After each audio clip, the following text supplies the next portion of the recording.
Muy buenos días, hoy es miércoles, día 13 de noviembre, con muchos asuntos por delante. Ya saben que estamos en alerta por esa nueva dana, la primera después de esa gota fría que ha devastado Valencia, que sigue sumando víctimas mortales en estos últimos días. Tendremos que hablar hoy también de sus efectos, de las responsabilidades, aunque también habrá tiempo, al margen de esa comparecencia que esta misma mañana hemos visto de Ángel Víctor Torres en el Congreso de los Diputados. Habrá tiempo para hablar de esa no comparecencia de Begoña Gómez en la Comisión de la Asamblea de Madrid. Lo haremos a partir de las 12:30 con nuestros habituales contertulios y en los próximos minutos con Santiago Abascal, presidente de Vox. Muy buenos días. Muy buenos días. Muchísimas gracias por estar aquí con nosotros, sobre todo porque es la primera entrevista que concede después del paso devastador de la dana en la Comunidad Valenciana, de la que siguen los familiares, los afectados, sufriendo las consecuencias. Es una recuperación que parece muy lenta. Vox, lo anunciaba usted el otro día, esa querella contra Pedro Sánchez, que se ha ampliado también a otros 3 ministros. Me gustaría empezar hablando de eso, que es, por supuesto, lo más inmediato y lo que más está preocupando ahora mismo a todos los españoles, y que ahondara un poco más en esos fundamentos para presentar esa querella, porque también, y aquí lo hemos estado debatiendo en estos últimos días, el Gobierno se desentendió desde el primer momento, saltándose incluso una ley nacional que le obligaba a ponerse a los mandos. Bueno, nosotros hemos entendido desde el principio que el Gobierno no socorrió a los valencianos, y no lo hizo por razones políticas, porque el gobierno regional era de un signo contrario al gobierno de la nación, y quisieron echar toda la responsabilidad sin dar ningún tipo de ayuda a ese gobierno regional. Es decir, actuaron políticamente y provocaron que la tragedia fuera mucho mayor en el momento de la tragedia, pero también hay que hablar de las responsabilidades previas. ¿Por qué ha ocurrido esta tragedia? Y yo creo que eso es probablemente lo más importante que tenemos que abordar, no solo en esta entrevista, sino que tendremos que abordar políticamente en el futuro, y creo que también en los tribunales. Había obras hidráulicas previstas, había presas previstas, aprobadas, que nunca fueron puestas en marcha por razones ideológicas, por lo que tiene que ver con el fanatismo climático, por unas políticas que vienen de Bruselas y que aquí asumen los 2 grandes partidos, que tienen que ver con la agenda verde, que tienen que ver con esa teoría según la cual los ríos tienen que discurrir desde su nacimiento hasta el mar sin ningún tipo de impedimento, de presa, de azuz, y nada que impida ese curso natural de los ríos, y eso pone en peligro a la población. Ese fanatismo ideológico pone en peligro a la población. Hoy tenemos estos días a Pedro Sánchez en la cumbre del clima, donde se ha ido contaminando con aviones y helicópteros, pero precisamente lo que mata no es, como dice Sánchez, el negacionismo climático.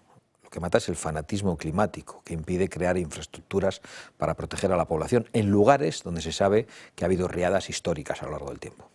Y también hablaremos de ello de forma detenida en los próximos minutos. También quizás una falta de humanidad, porque vimos en las primeras horas que empezamos a ver las consecuencias de esa noche trágica del día 29 de octubre, causó una oleada de indignación, como el Congreso de los Diputados suspendía toda su actividad, a excepción de esa convalidación del decreto de Radio Televisión Española, o incluso como ese Real Decreto de medidas para paliar sus efectos se ha aprovechado para blindar al jefe de la policía. Estamos viendo cada vez una distancia más abrumadora entre los intereses del Gobierno y los de los ciudadanos. Yo creo que padecemos un gobierno de psicópatas, un gobierno de desaprensivos que actúan sin importarle las consecuencias, sin importarle los demás y sin importarle los ciudadanos a los que nos debemos. Y yo creo que eso se ha visto en las primeras horas de la respuesta a la tragedia. No voy a entrar en el fallo del aviso meteorológico, en el fallo que pueden cometer los meteorólogos, en la tardanza en enviar un aviso, en ese tipo de negligencias. Creo que hay cosas todavía peores que la negligencia, y es la actuación criminal, deliberada, en no enviar ayuda desde el primer momento. ¿Cómo es posible que un gobierno, un Estado, unas administraciones que saben hasta la talla del calzoncillo que llevamos, que saben perfectamente lo que pagan los ciudadanos en impuestos, lo que evaden, que actúan inmediatamente en cuanto uno se salta un semáforo, un Estado que es tan tremendamente eficaz para perseguir a los ciudadanos, un Estado que tiene toda la información, que tiene todos los mecanismos a través de la meteorología, de la inteligencia, de la policía, de la protección civil, para tener toda la información en tiempo real, no actuara inmediatamente? ¿Cómo es posible que eludieran las leyes que les obligan a asumir el mando y no enviaran al ejército inmediatamente? Con esa frase infame del presidente del Gobierno, dicha días después de: si quieren ayuda, que la pidan. Esa frase propia de un psicópata. ¿Cómo es posible que rechazasen la ayuda internacional? ¿Cómo es posible que tengamos que escuchar en el Parlamento francés la sorpresa porque España rechazase la ayuda de los bomberos? ¿Cómo es posible que todos hayamos visto las imágenes de bomberos franceses yendo como voluntarios y llegando a algunos puntos donde los ciudadanos les decían que allí todavía no había aparecido ninguna autoridad? No solo ninguna autoridad útil, no digo ningún político, ningún policía, ningún bombero, ningún guardia. ¿Cómo es posible que el Estado no apareciese por ningún lado y a la vez rechazase la ayuda de terceros? ¿Cómo es posible que se rechazase la ayuda también del presidente Bukele, que finalmente ha ayudado en otra catástrofe natural en otro país? ¿Cómo es posible que se criminalizase a los voluntarios, se dijese que no hacían falta? O sea, ¿cómo es posible que fueran a sacarse en ese contexto una foto al epicentro de la tragedia y pretendieran que les aplaudieran el presidente del gobierno? Y ahora quieren que desde los balcones los españoles aplaudan al Estado. Es decir, que aplaudan no al Estado, no a los servidores públicos, porque Sánchez se esconde detrás de ellos, igual que se esconde detrás de las víctimas para decir que hay que aprobar sus presupuestos en este momento, y utiliza como rehenes a las propias víctimas de la tragedia. Y ahora nos dice que hay que salir a los balcones a aplaudirle. No se puede actuar de una manera tan criminal, tan insultante y tan psicopática. Yo dije en el Parlamento hace ya unos meses que lo peor de Sánchez estaba por llegar, y lo estamos viendo, lo están padeciendo los españoles, y probablemente me quede corto en las previsiones. Esto por parte del Gobierno central, pero ¿y el autonómico? ¿Considera que Carlos Mazón también es parte responsable en toda esta gestión? Es evidente que tiene una responsabilidad el Gobierno de la Generalidad de Valencia, es evidente, sin ninguna duda, pero yo creo que es muy importante distinguir entre la negligencia, la torpeza, la incapacidad, por un lado, y la actuación criminal y la mala fe, por otro lado. Y creo que eso en estos momentos es esencial decirlo. Y creo que el mayor error, aparte de no avisar a tiempo y de el entorno del presidente de la Generalidad, que evidentemente actuó con incompetencia, el mayor error fue comparecer con el presidente del Gobierno y darles las gracias por su rápida respuesta, aparentemente secuestrado por el presidente del Gobierno. El mayor error es comparecer también con el ministro del Interior, que ha eludido la ayuda de todos los efectivos que podía haber mandado, que han dificultado incluso la ayuda de las policías locales que querían ir como voluntarias a ayudar en la catástrofe, y comparecer conjuntamente dando las gracias. Bueno, pues hoy vemos qué es lo que está pasando, que el Gobierno de la Nación quiere echar toda la responsabilidad a la negligencia real del Gobierno de la región, pero para eludir una negligencia, no, una actuación criminal por parte del Gobierno que ha negado la ayuda, y que ha negado la ayuda porque el color político del Gobierno regional era otro. ¿Considera entonces que Carlos Mazón debería dimitir? Yo creo que tienen que asumir responsabilidades políticas. Hemos presentado una comisión de investigación en el Parlamento valenciano y esperamos que allí se diriman esas responsabilidades políticas. Pero no quiero dejar de señalar a las responsabilidades criminales y penales que creemos que tiene el Gobierno de la Nación. Ha hablado de los voluntarios que fueron los primeros, esa movilización ciudadana desde todos los puntos de España. Lo ha mencionado también los bomberos, muchos, incluso policías, guardias civiles, que durante estos días nos han contado cómo han ido vestidos de paisano porque les decían que no podían acudir a las zonas más afectadas, y sorprendía, y ha sido asunto de polémica también, la actuación de la propia Cruz Roja. Inicia una campaña de recaudación en base a sus propias explicaciones, porque dicen que así siempre lo hacen y que luego ya ponen un plan en marcha. Sin embargo, esa ayuda no llega hasta hace apenas unos días, y es evidente que se están destinando miles y miles de recursos para estas ONGs que luego, cuando se las necesita, no están desde luego para los nuestros. No sé cómo lo ve usted. Bueno, cuando yo he dicho que el Estado no ha respondido y el Estado autonómico fallido ha fracasado en la respuesta, en algunos casos, insisto, por negligencia y en otros de manera deliberada, yo creo que podemos incluir a las organizaciones subvencionadas del Estado, a todas esas organizaciones que viven de la subvención pública, algunas, por cierto, pagadas por globalistas como Soros, como Open Arms, que han ido a criminalizar a los voluntarios, que han ido a grabarse vídeos y que no han respondido. Y sin embargo, en contraste, y en mitad de la rabia que sentimos, en mitad de la pena por las pérdidas de vidas humanas, pues encontramos un motivo de orgullo como españoles, un motivo de orgullo por nuestros compatriotas, un motivo de orgullo por tantos jóvenes que han reaccionado de una manera espectacular, con una solidaridad extraordinaria, que han entregado su tiempo, que han entregado su dinero, que han expuesto su salud, que se han ido a Valencia, que han colaborado en otros lugares de España. Yo he podido ver personalmente algunas de las naves en las que estaba llegando ayuda en Madrid y cómo se estaba distribuyendo a través de organizaciones como Revuelta o como Solidaridad.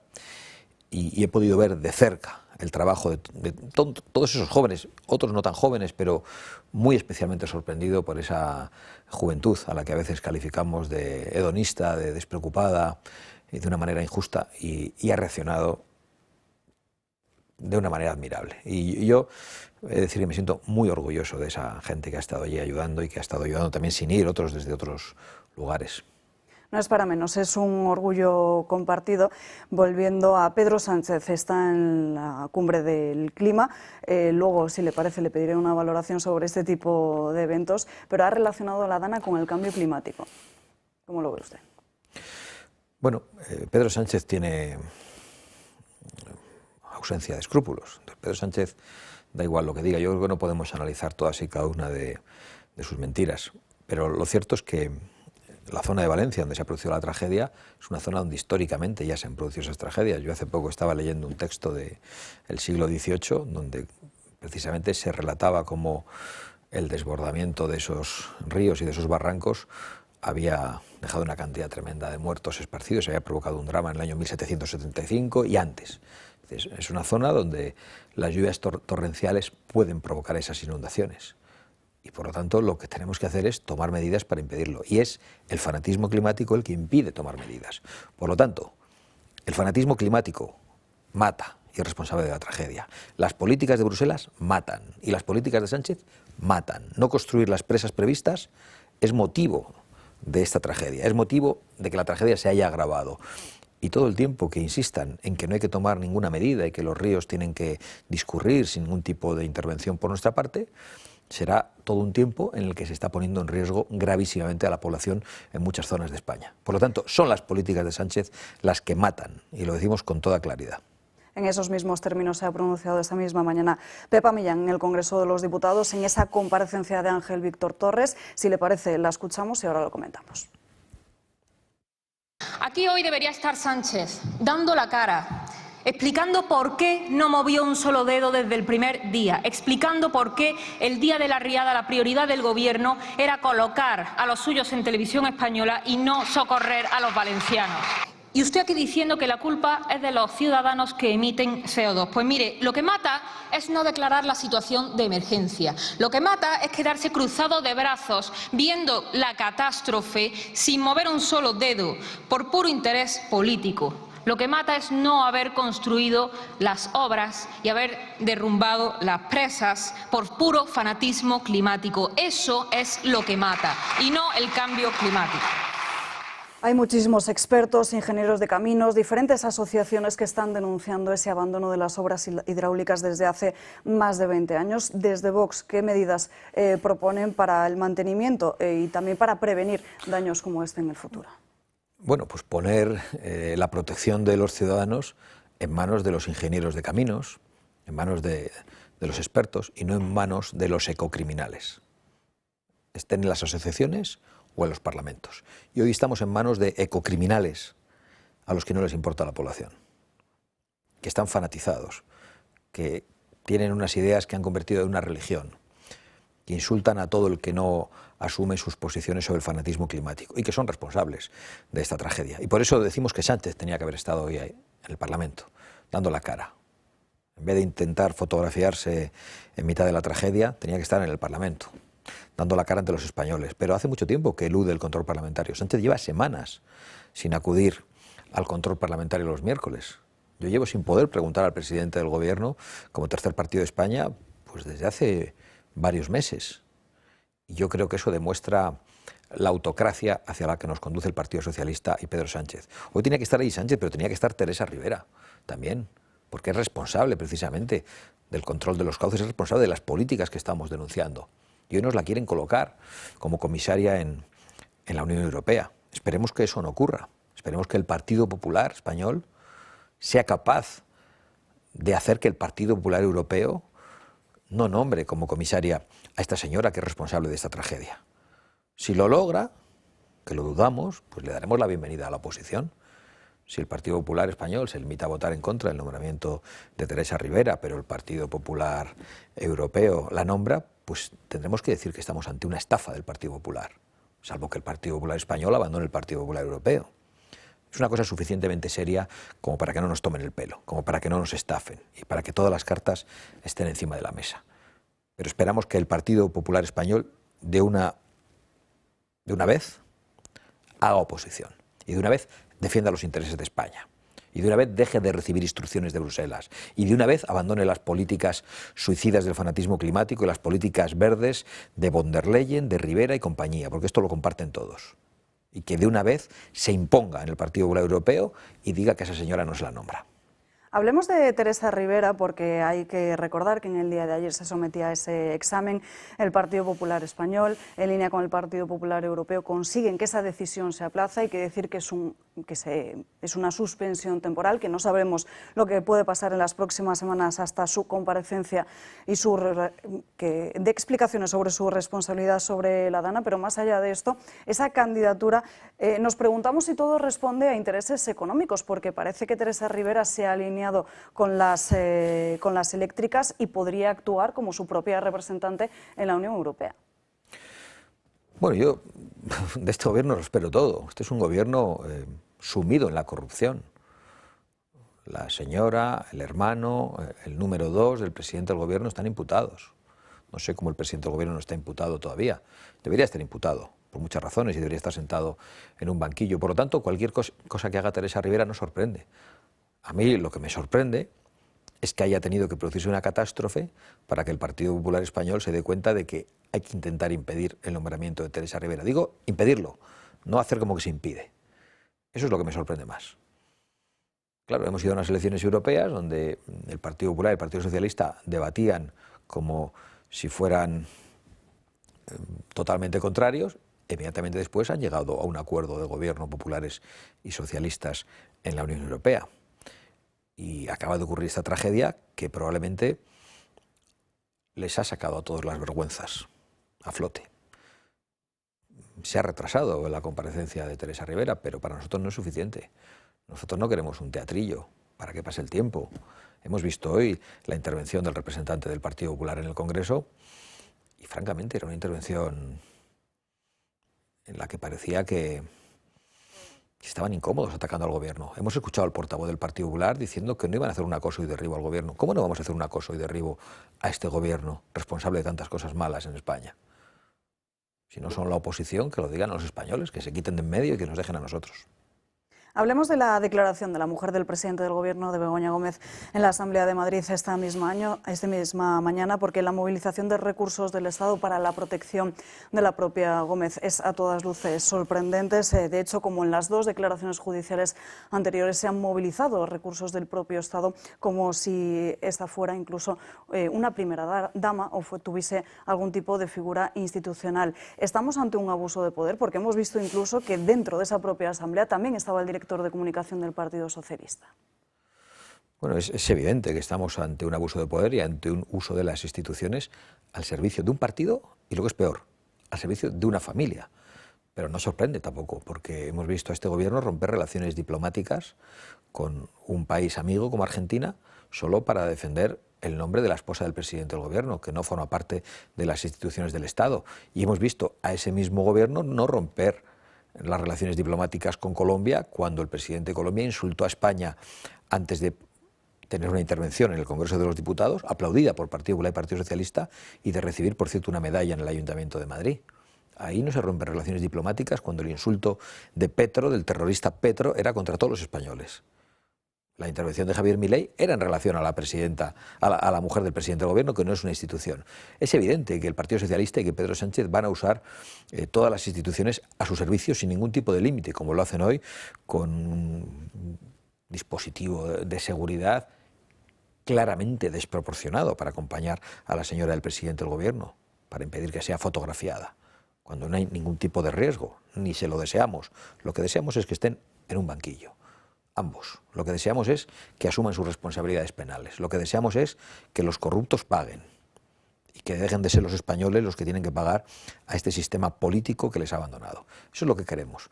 No es que queremos que nadie vaya desprotegido, pero parece una desproporción absolutamente todo. Las protecciones cuando acude a declarar, las visitas internacionales con agenda propia a visitar universidades, que parece un insulto y que demuestra hasta qué punto a Pedro Sánchez no le importa nada y no tiene ningún tipo de decoro. Todo es desproporcionado con este gobierno.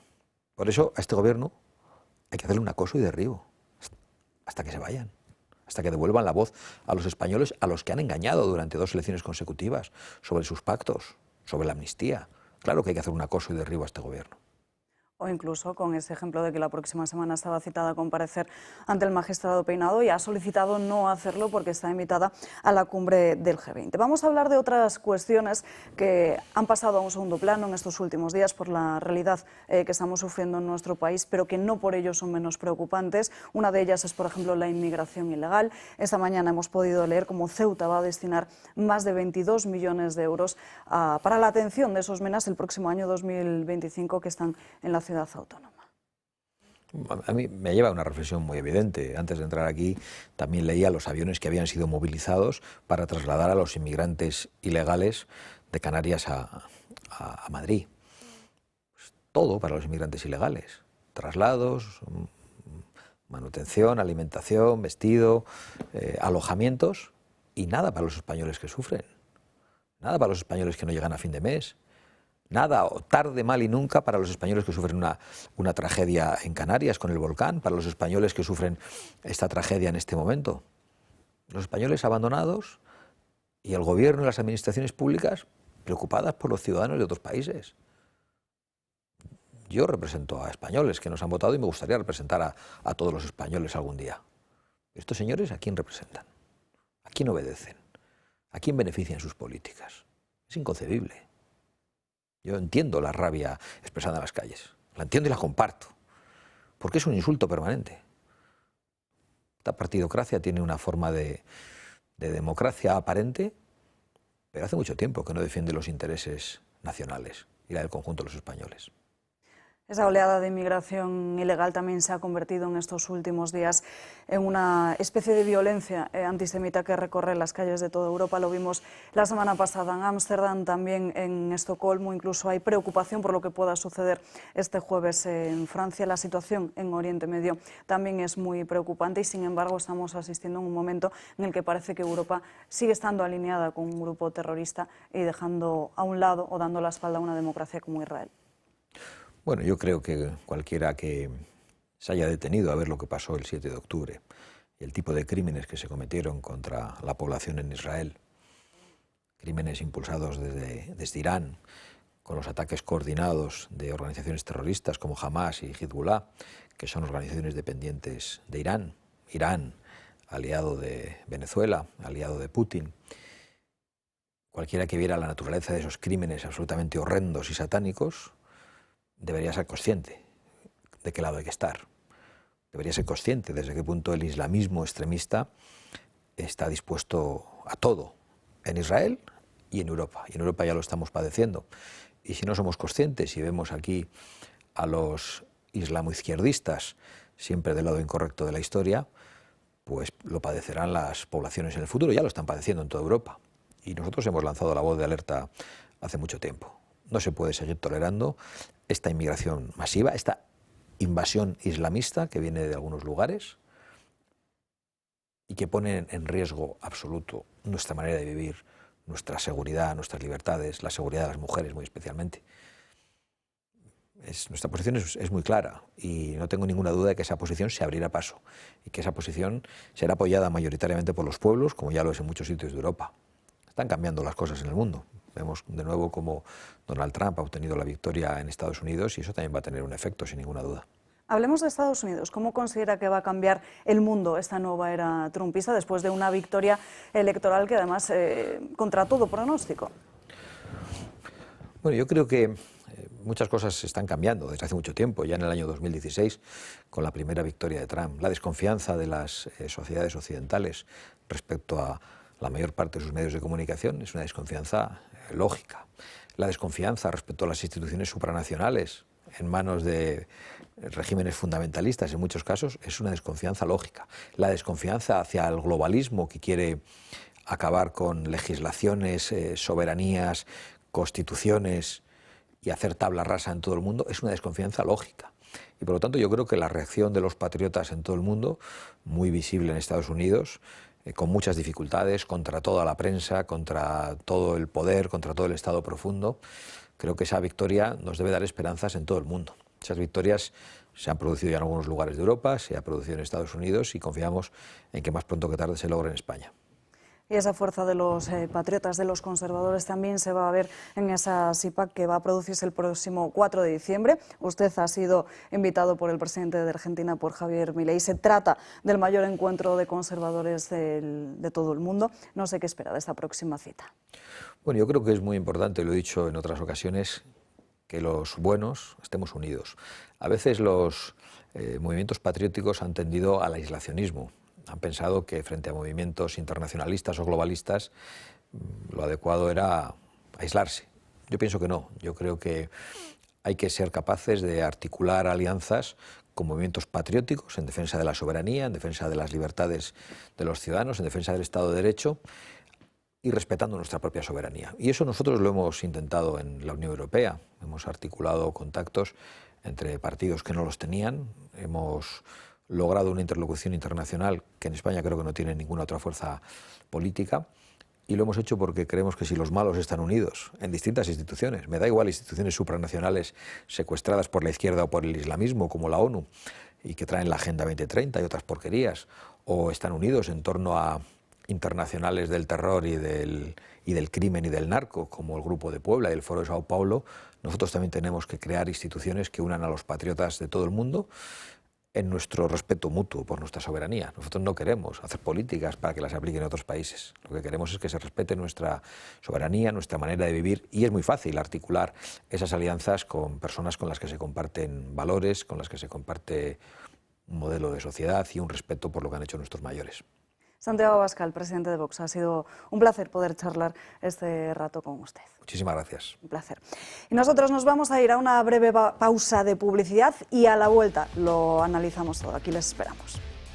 Ya estamos de vuelta en Dando Caña, comenzamos ahora sí con la mesa de debate y como siempre, aunque un poquito más tarde, comenzamos con el comentario de Jesús María Francas. Muy buenos días. Muy buenos días, sí, pues estoy muy impresionado por una frase de Pedro Sánchez. Bueno, de hecho me impresiona desde que lo conozco, ¿no?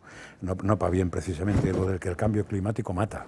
Entonces, claro, es que es alucinante porque el cambio climático, como todo el día estamos de cambio climático, deben estar habiendo asesinatos continuamente y eso es muy peligroso. Y hoy ya no voy a discutir mucho más el tema de concepto de cambio climático porque como creo que es un concepto equívoco, hay quien entiende que somos los que sabemos poco del tema, que cambio climático quiere decir que el clima cambia y cambia desde que la Tierra se creó hace aproximadamente unos 4.700 millones de años.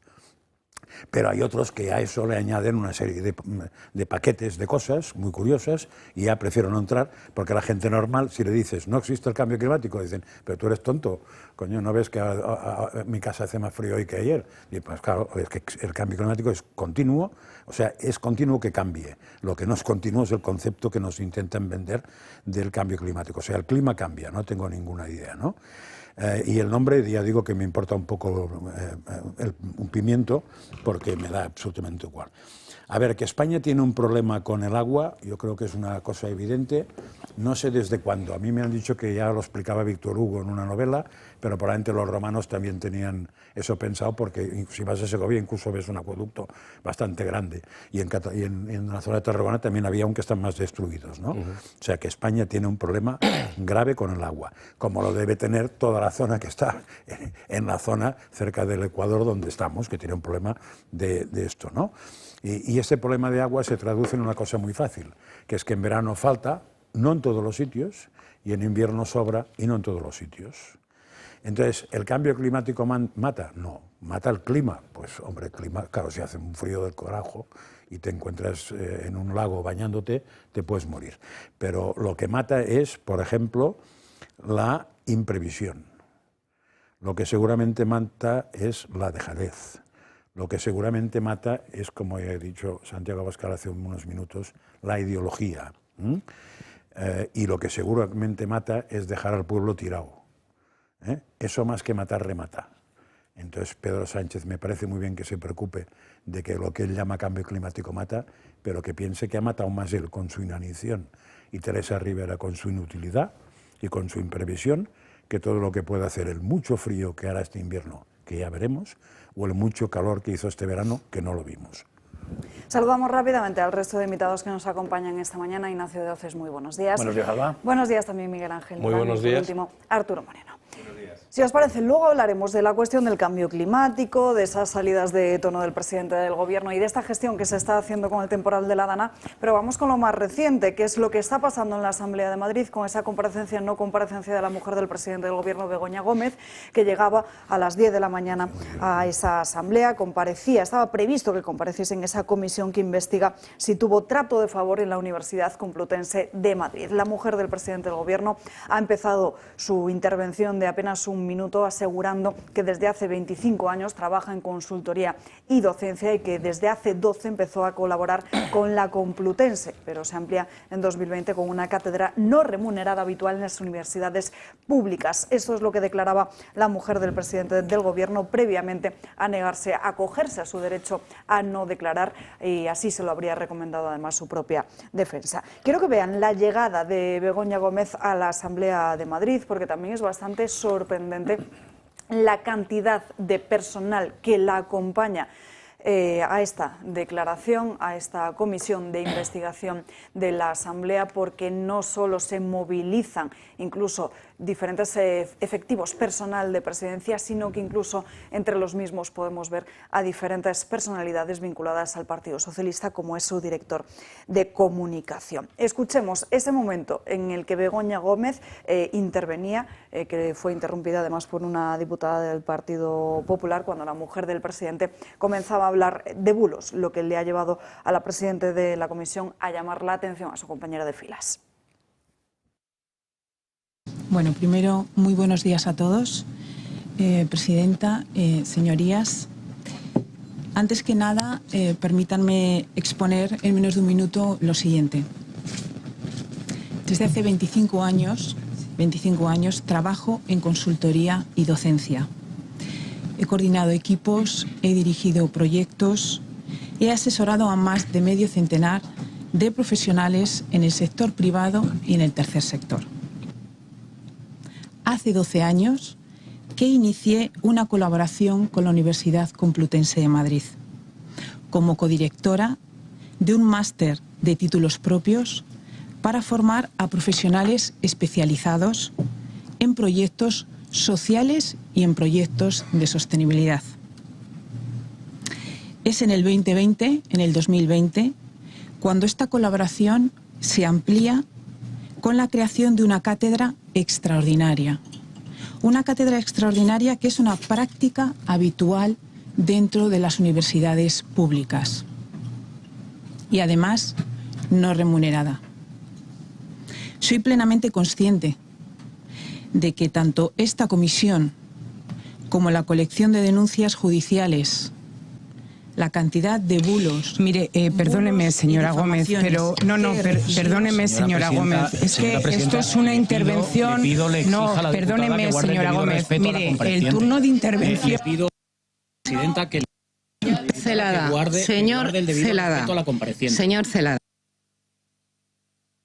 Señora Zarzalejo, vamos a dejar terminar ese minuto que estamos controlando que ha pedido la compareciente y después sí le recuerdo, señora Gómez, que el procedimiento es pregunta-respuesta. Entonces, a continuación, le ruego silencio, por favor, déjeme que hable con la señora Gómez. La señora Zarzalejo le hará una serie de preguntas, usted puede contestar o no puede contestar. Le ruego, por favor, que termine esta primera exposición y empezamos con las preguntas. Presidenta, quiero hacer constar que yo he hecho una pregunta muy concreta, que es la vinculación que tiene con la Universidad Complutense. Nada más. Muy bien. Termine ya, por favor. Gracias. Profesional y personal, una vida profesional labrada con mucho esfuerzo y con plena dedicación, como una más, como hacemos millones de mujeres cada día en nuestro país. Porque todo esto tiene un objetivo político evidente. Solo tienen que fijarse en la lista de denunciantes. Y por esta razón, y aconsejada por mi letrado, me voy a acoger a mi derecho a no responder a sus preguntas, tras cumplir con mi obligación de comparecer en esta comisión. Más pronto que tarde, la verdad pondrá las cosas en su sitio. Muchas gracias. Marian Vallejo, ha arrancado hoy esa comisión. En estos últimos instantes ha empezado en esa misma mesa el rector Goyache, que ha asegurado que desconoce si hay o no hay software, que dice además que no conocía tampoco la no licenciatura de Begoña Gómez, entre otros asuntos. ¿Cómo ha sido esa comparecencia y esta mañana? Porque había muchísima expectación, sobre todo, como puede ser evidente, por parte de los medios de comunicación. Buenos días. Buenos días, Salva. Así es, hoy ha arrancado la comisión de investigación sobre el caso Begoña en la Asamblea de Madrid. Una comisión que tiene como objetivo descubrir si Begoña Gómez se benefició de ser la mujer del presidente del Gobierno para conseguir ciertos tratos de favor por parte de la Universidad Complutense de Madrid. Begoña Gómez ha llegado casi a las 10 menos 10 de la mañana a la Asamblea y, como ya hizo en los juzgados de Plaza Castilla, ha entrado por el garaje. Una vez allí ha subido en ascensor hasta la sala a las 10 de la mañana, cuando arrancaba esa comisión, que estaba llena a excepción de los diputados socialistas, que la esperaban en la puerta del ascensor para poder escortarla. Juan Lobato, que ha demostrado ser su defensor en la Asamblea, ha ejercido como tal, acompañándola a su entrada en la sala. La primera en preguntar ha sido Zarzalejo, una diputada del Partido Popular, que ha incidido en su relación con la Complutense. Tras una introducción de un minuto que ya hemos visto explicando su trayectoria profesional, Begoña Gómez se ha acogido a su derecho a no declarar. Porque todo esto tiene un objetivo político evidente. Solo tienen que fijarse en la lista de denunciantes. Y por esta razón, y aconsejada por mi letrado, me voy a acoger a mi derecho a no responder a sus preguntas. Los medios de comunicación han vuelto a ser apartados. La prensa no podía estar en la sala habitual, que está contigua a la Asamblea. Por privacidad, le dijeron, pues se les trasladó a otras dos salas unos metros más alejadas. De hecho, al inicio de esa comisión se ha vivido un momento un poco tenso, porque el socialista Jesús Celada ha pedido que salieran todos los periodistas de la sala, pero la presidenta de la comisión les ha dejado estar unos minutos tomando imágenes, algo que parece que no ha sentado bien entre las filas de los socialistas. Entonces le rogaría que los medios de comunicación, si pudieran abandonar la sala, se lo agradecería. No, los medios de comunicación nos han pedido hacer su trabajo y les vamos a dejar unos breves minutos a que lo hagan, claro. Cuando termine, guarden silencio, señorías, guarden silencio. Guarde silencio, no me haga llamarle al orden antes de empezar. No empecemos. Esa comisión de investigación, como decimos, de Begoña Gómez continúa con Goyache, pero el titular del día es ese, que Begoña Gómez tampoco ha querido dar explicaciones hoy.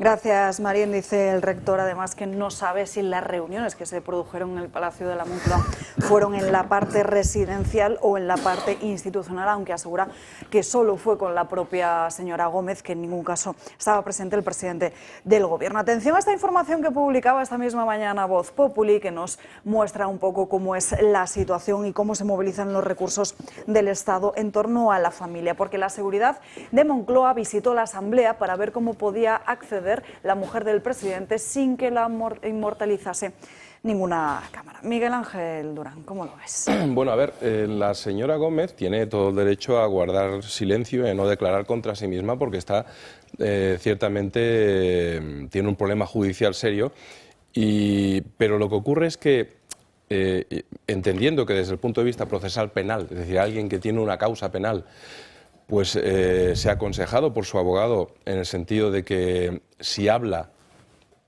puede perjudicarle. Yo lo que sí que querría poner de relieve es que desde que han empezado estas causas contra la señora Gómez, no ha habido nadie, ni ella misma, ni su marido, ni ningún político del PSOE, que haya dado alguna explicación razonable, coherente, entendible por cualquier persona, sobre unas preguntas muy concretas que creo que la persona, creo que era del Partido Popular, que ha interpelado y ha realizado las preguntas, son muy sencillas. Es decir, oiga, usted, ¿cómo consiguió, a través de quién y con qué medios, consiguió ser codirectora de un máster, para el cual usted ni siquiera podría haber accedido, dado que ni siquiera era licenciada. Es decir, ella no podría ni haber cursado ese máster, porque no tenía la condición de licenciada. Son preguntas muy sencillas que deberían tener alguna respuesta coherente por parte de alguien, desde el punto de vista incluso político. Es decir, oiga, señora, que usted dice que todo esto son bulos, pero es que al margen de no decir nada por si la causa penal le va a usted mal, oiga, no hay nadie que pueda decirnos, por ejemplo, otra pregunta muy concreta, ¿cuánto ha cobrado usted en el máster? O, por ejemplo, ¿cuántos alumnos realmente han disfrutado de sus intervenciones en el máster? Todas esas preguntas están en el aire y yo creo que sinceramente tienen un problema penal serio. Es decir, estas causas penales, sobre todo la relativa a la apropiación del software de la universidad, son muy difíciles de justificar y yo creo que merecen presuntamente, por lo menos que haya un juicio penal para ver qué es lo que ha pasado ahí. Por tanto, que no se dejen engañar los telespectadores, porque cuando un investigado se acoge a su derecho a no declarar, es, en primer lugar, una buena decisión desde el punto de vista procesal. Pero es evidente que eso quiere decir que no le conviene aclarar qué es lo que ha sucedido. Francás, brevemente, que me pedía la palabra y vamos por este lado. Es que dices que nadie ha dado explicaciones y irónicamente diré que sí que han dado. Ha dado mucha gente del PSOE, todos los ministros han dado una explicación. No hay caso. Claro. Pero a mí lo único que me hace gracia es un argumento que ha dado esta señora. Yo es que me gusta tocar los cataplines en cosas esas, ¿no? Ha dicho que como el tema es político, habéis oído que ha dicho como el tema es político y basta ver quién ha denunciado, por eso... Porque es político, mi abogado me ha dicho que no declare. A ver, no me entero yo. ¿No está en un sitio político? Claro. Entonces, si es político, tendrá que declarar aquí. Es decir, este argumento serviría para un juzgado, pero no serviría aquí, con lo cual he perdido 2 neuronas más. Ignacio Lugo. Sí, la verdad es que está injustificado todo. ¿Cómo puede ir hoy con 7 furgones policiales y 50 antidisturbios? O sea, esa es la primera pregunta que nos tenemos que hacer. Que es peligrosa. Es peligrosa, ¿no? Y por eso va escoltada luego claro, por todo para que no haga daño a nadie, supongo, ¿no? El Partido Socialista escoltando a la corrupción. Bueno, una cosa un tanto pintoresca. A mí no me extraña realmente que el abogado le haya recomendado que no hablase, ¿no? Porque ha tenido que leer durante un minuto que no quiere hablar porque su propio abogado le ha dicho tal. Pero luego hay algo que es insólito. Yo no sé realmente quién le habrá redactado ese papel que ha leído hoy en la Asamblea de Madrid, porque ha inflado su currículum vitae. Y mentir en una comparecencia, en una comisión de investigación, al menos en el Congreso de los Diputados, supongo que de igual manera en la Asamblea de Madrid, es asimismo un delito. Yo no digo que lo haya cometido, pero decir, inflando su currículum, que lleva 25 años en consultoría, que ha gestionado personas, y luego sabemos que no es ni siquiera licenciada, y luego otro apunte más. La Universidad Complutense de Madrid, de titularidad pública, donde han pasado millones y millones de alumnos y que siempre ha tenido un gran prestigio. Lo están desprestigiando absolutamente con este tipo de contrataciones. Cualquier contratación en una universidad pública se tiene que regir bajo los principios elementales que vienen recogidos también en el texto constitucional de igualdad, mérito y capacidad. Porque si no, ¿por qué precisamente esta señora es la persona idónea? A mí se me ocurren cientos de personas dentro de mi entorno mucho más idóneas que esta señora para dirigir o codirigir una cátedra universitaria sobre esta misma materia, y solamente de mi entorno. Vamos a ver, entonces evidentemente esto es un fraude. Y luego está lo del archivo este porque está imputado, que no me sale ahora mismo el tema, la causa del ¿cómo se llama esto? Tráfico de influencias. ¿Y cómo se llama el archivo general? ¿Intrusismo laboral? No. No, es que no sé a qué te estás refiriendo. La apropiación indebida del software, sí. que no me salía el concepto. Sí. Y eso clama al cielo, porque ya lo registró directamente ante la Agencia Española de Patentes. Pero dicen que no hay software ahora. Ahora no hay software. No, pero ella misma lo registró. Y además las empresas han pagado algo que no particular. Es decir, es todo una verdadera vergüenza. y no tiene salida. Pero bueno, entiendo perfectamente que su abogado, que el letrado, le haya recomendado no hablar hoy en la comparecencia porque cada vez que abre la boca pues es lamentable, la verdad. Bueno, en primer lugar, ¿alguien pensaba que iba a pasar algo distinto a lo que ha pasado? Es decir, que esta señora iba a abrir su corazón y su mente a los presentes y les iba a contar que la verdad del cuento. Pues no, esta señora ha ido en un formato enlatado diciendo lo que le han escrito, porque ni siquiera ha sido capaz de pronunciar ni una palabra sin leer, es decir, lo que le han escrito sus abogados, y imagino que también con la colaboración o cooperación de su marido, ¿no?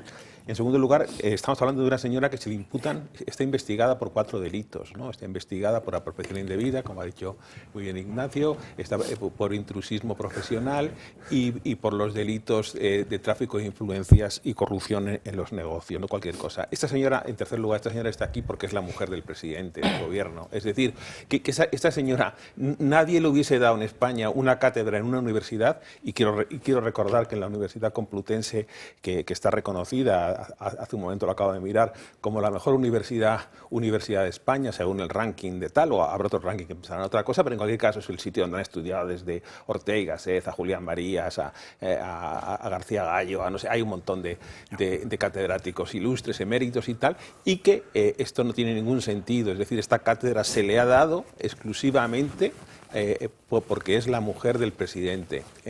Esta señora también ha cometido, vamos a decir, apropiarse de un software que han patrocinado, que 3 empresas tan importantes como Google, como Indra y como Telefónica, y inscribirlo a su nombre en el registro de patentes del Ministerio de Industria, pues parece que es un tema bastante evidente, ¿no? En cualquier caso, está todo conectado, es decir, esto no solamente es una hoja suelta no, sino que yo creo que había una unidad que, dirigida posiblemente por Mr. X, que seguramente será Ábalos, porque me imagino que sin poder político no, la red dirigida desde el punto de vista, digamos, de la ejecución por Koldo y por Ábalos, que no hubiese tenido ningún tipo de, o sea, sus tejemanejes no hubiesen fructificado, pues indudablemente yo creo que también hay unas conexiones muy claras entre las personas que están en estas tramas y las personas que la han financiado a esta señora el máster, ¿no? Es decir, estamos hablando de una subvención a Globalia de 475 millones de euros. Estamos hablando del señor Barrabés, que ha recibido 21 millones de euros y que ha sido factotum principal que también de la financiación de su máster, ¿no? Yo creo que lo importante políticamente de esto es nuevamente hablar de la fisonomía de este gobierno.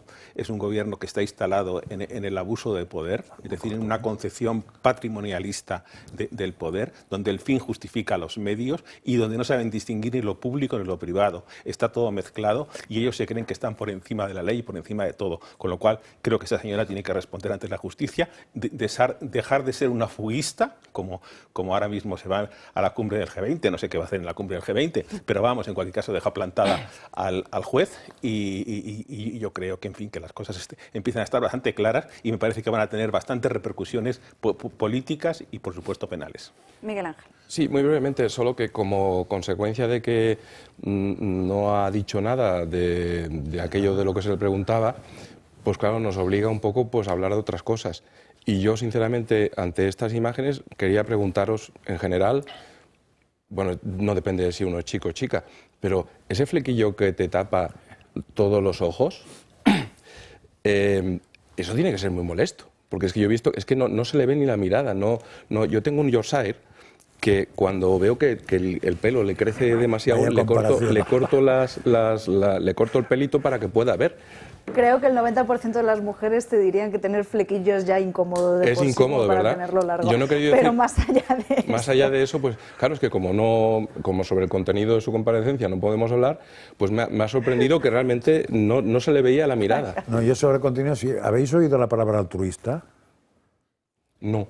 Sí, que dice que su colaboración con la cátedra era altruista. Que no era remunerada. O no era remunerada, que es lo mismo. Que no era remunerada. ¿No os ha chocado esto con la información que sabemos de que quería cobrar el doble y que al final solo cobró una parte y tal?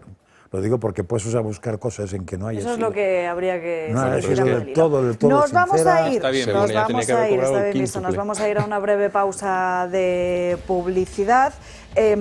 contarles la agenda del Club de Amigos, porque ya saben que tienen preparado por delante un calendario lleno de diferentes actividades. El día 21 de noviembre a las 7 de la tarde vamos a hablar con Carmen Espejel, que ya les adelanto que en unos minutos nos va a acompañar aquí en esta mesa. Con ella van a analizar y descubrir la figura de la mujer en la arquitectura a lo largo de los años. El 26 de noviembre a las 7 de la tarde, gracias al abogado Luis Felipe Utrera Molina y Pablo Linares, sabremos un poquito más de la desconocida por muchos historia del Valle de los Caídos.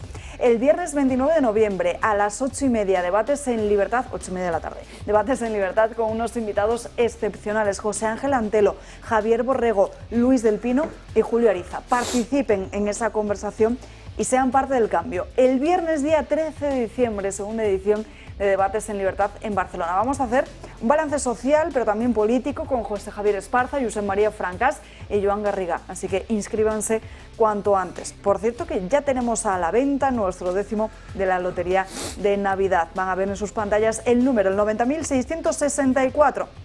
Para apuntarse o informarse de cualquiera de estas cuestiones, ya lo saben, pueden llamar al 91 616 24 64 o escribir un correo electrónico a clubdeamigos@clubdeamigos.org. Publicidad y seguimos. Ya estamos de vuelta en Dando Caña, llegamos al ecuador de este programa, lo hacemos mirando hacia el cielo, porque fíjense, mientras en algunos momentos, aquí hemos recordado durante estos días en la sequía, mirábamos al cielo rezando porque llueva. Ahora estamos preocupados por esa lluvia que puede convertirse en torrencial. Según la última alerta de la Agencia Estatal de Meteorología, mantienen alerta, tal y como están viendo en sus pantallas, a 8 comunidades autónomas, con algunas regiones de Tarragona y de Málaga en aviso rojo por peligro extremo. Va a dejar esta dana nuevas lluvias muy fuertes, acompañadas de tormenta en áreas del litoral y también del prelitoral mediterráneo, así como también en Baleares. Por el momento, la dana ha provocado, todos estos avisos, ha provocado que cientos, miles de alumnos hayan permanecido sin clases de forma preventiva y que la Junta de Andalucía también haya desalojado a unos 3.000 vecinos de la ribera de Guadalhorce. Ha motivado que hayamos trasladado y remitido a los centros educativos la suspensión de las clases lectivas para el día de mañana, en principio para el día de mañana, y también afecta, lógicamente, a todo tipo de centros educativos. También es una situación que se ha dirigido a la zona colindante, de la provincia de Málaga con Granada. Las víctimas mortales a consecuencia de la anterior dana, la que devastó la Comunidad Valenciana, siguen contabilizándose. De hecho, esa misma mañana desayunábamos con la trágica noticia en todos los medios de comunicación de que los cuerpos de esos 2 niños pequeños de Torrent, de Izán y Robén, han sido encontrados sin vida. Estaban desaparecidos desde el pasado 29 de octubre tras ser arrastrados por una riada. Hemos podido ver, escuchar a su abuela en casi todos los medios de televisión pidiendo que les ayudasen a encontrar a sus nietos. Fueron encontrados esta pasada noche. Por el momento se desconocen más detalles. Los efectivos de búsqueda han trabajado durante días y días para dar con los hermanos y finalmente han dado con sus cuerpos. Y al igual que todas las víctimas, rezamos por ellos. Y el rey Felipe VI visitaban el día de ayer todas esas unidades militares desplegadas en la Comunidad Valenciana. Acudía, lo están viendo en sus pantallas, a la feria, a la base logística que se ha instalado en la Feria de Valencia, después de que hace unos días, este último domingo, no el anterior, fuera muy polémica esa visita por la presencia del presidente del Gobierno, Pedro Sánchez, y también el de la Generalitat Valenciana, Carlos Mazón, a Paiporta, la zona cero. En el día de ayer, el rey Felipe VI trasladaba su orgullo y gratitud a todos los militares que están trabajando en la zona. Lo que quiero es transmitiros el orgullo y la gratitud que como mando supremo y como jefe de Estado siento al comprobar algo que, aunque sabía, no es lo mismo saberlo, conocerlo, que comprobarlo en una operación y en una misión de estas características, de tanta necesidad, de tanto apremio, y la que estáis demostrando con vuestra entrega y con vuestras capacidades, pues algo que nos llena mucho de orgullo. Y quiero que vean este otro momento que ha sido muy comentado a través de las redes sociales. Seguro que aquí algunos de los presentes, también algunos de los espectadores, lo hayan visto ya. El momento en el que una reportera confunde lo que está leyendo en una de las zonas afectadas. Alturas de hasta 2 metros que se siguen viendo, los vecinos nos dicen que lo peor es que hay vecinos que en estas calles ya no están, incluso vemos mensajes de barro con Pedro, descansa en paz. La otra imagen, todavía hay absoluto silencio. Mira, no. Ponía Pedro HDP y lo que entendió la reportera en ese momento era Pedro, descanse en paz. En fin, vamos ya con las crónicas de Manicomio de Gabriel Serrano. Luego vamos a analizar todas las responsabilidades, desde el punto de vista de las responsabilidades políticas, lo de esta Dana. Antes, esas crónicas con Gaby. Muy buenas tardes. Muy buenas tardes. Hay que tener cuidado con los grafitis, ¿eh? No vaya a ser que jueguen malas pasadas. Pero bueno, la gente es artista y hay que entenderles lo que hacen. Vamos a hablar también en relación con la Dana, porque muchos están comentando sobre la actuación de la Cruz Roja en estas semanas, en estos más de 13 días, por cómo está actuando los voluntarios y cómo está apoyando o dando su granito de arena. Pues bien, porque la propia Cruz Roja ahora está saliendo muchas informaciones de a cuánto vende las donaciones de sangre. Yo me he metido en la página web de la propia Cruz Roja, que tiene un enlace con la Comunidad de Madrid, porque esto en 2021 la Comunidad de Madrid siguió confiando en la Cruz Roja. Tenían un acuerdo desde 2014 a 2021 y en 2021 pues lo han alargado, que es una renovación por 4 años del convenio firmado a finales de 2013-2014, que era la captación de sangre fuera de los hospitales, pues en diferentes plazas, en universidades y centros de trabajo. Claro, yo aquí quiero lanzar la pregunta: ¿están haciendo negocio a costa del resto? Porque el precio de una bolsa de sangre son 69,75 € y claro, en la propia web dice que es un convenio eficiente que ha garantizado la autosuficiencia en el abastecimiento de sangre y sus componentes en la Comunidad de Madrid desde el año 2015. La propia Consejería de Sanidad de Madrid dijo que desde 2014 a 2022 la Cruz Roja había captado cerca de 948.000 bolsas de sangre, por las cuales había recibido alrededor de 64 millones de euros. Claro, se está hablando también de si es una privatización encubierta y de cómo la Cruz Roja está aportando en este sentido a la sociedad y cómo se está costeando otras partes de su negocio a costa de las bolsas y de los donantes de sangre. A mí esta noticia me sorprendía muchísimo. Nos la comentaba un día Marín Vallejo, nuestra compañera, en una reunión de contenidos por la mañana, y decíamos, es que esto no puede ser. Es que en teoría era gratis, ¿no? Claro. Porque si la donas gratis, se suponía que eso era una donación. No una compra cero y venta. Es que ellos están amparando, están amparando la legislación española, que en uno de los apartados dice que establece a través del artículo 4 del Real Decreto el principio de altruismo por el que la donación de sangre y de componentes sanguíneos son actos voluntarios altruistas. Claro, en muchas entrevistas ellos hablan de esto, pero están hablando del paciente que dona sangre, no de cómo ellos como organización se lo dan a los hospitales. A mí, a priori, sin perjuicio de que en cuanto salga de estas instalaciones voy a revisar todo esto, me parece un engaño brutal. ¿Por qué? Puesto que cualquier persona que va a donar sangre, sea la Cruz Roja o cualquier otra entidad, piensa, cuando hace esa donación, que su sangre va directamente al hospital y que no es objeto de comercio. Yo estoy seguro de que nadie, ningún donante, tiene idea de que con su sangre está recibiendo esa entidad un beneficio económico. Y a mí eso me parece gravísimo. Gravísimo no ya por el hecho de que Cruz Roja perciba o no ese dinero, sino porque esto genera una inseguridad en el donante. Del mismo modo que yo creo que, sinceramente, creo que Cruz Roja debería ser bastante más transparente en muchos aspectos, dejar muy claro y acreditar ante la sociedad dónde va el dinero que percibe. ¿Por qué? Porque incluso en relación con lo que ha sucedido en Valencia, determinados comportamientos de la Cruz Roja han sido contestados en la propia calle. Es decir, se están, incluso he oído que se abucheaba al personal de la Cruz Roja, y todo eso tiene que ver con la falta de transparencia de esta institución. Pues por ejemplo, yo querría saber de los ingresos que tiene la Cruz Roja, cuánto dinero va simplemente a pagar sueldos. Y de esos sueldos... Y hablamos de la semana pasada que en unos apartados, cuando les auditaron, una compañía española, las cuentas, había un apartado que las subvenciones eran 518 millones y de esos 518, 475 millones iban para los sueldos. Vale, y esos sueldos, ¿a qué se corresponde? Es decir, esos sueldos, ¿a qué está destinada? ¿A qué se destina el personal que cobra esos sueldos? Más cuando muchos son voluntarios. Correcto. Pues a la cúpula directiva o otros... Bueno, Riera explicó aquí que conocía de una persona que era voluntaria y que no cobraba ni un duro de eso. Claro, imagino que tendrán un organigrama diferente. Eso todavía es más chocante, sí. Arturo, no sé si quieres añadir algo. No, y que la Cruz Roja cada vez es menos cruz y más roja, ¿no? O sea, lo que parece. Muy bueno. Y nada más. Solamente eso. En fin, Gaby, ¿qué otra noticia nos traes para hoy?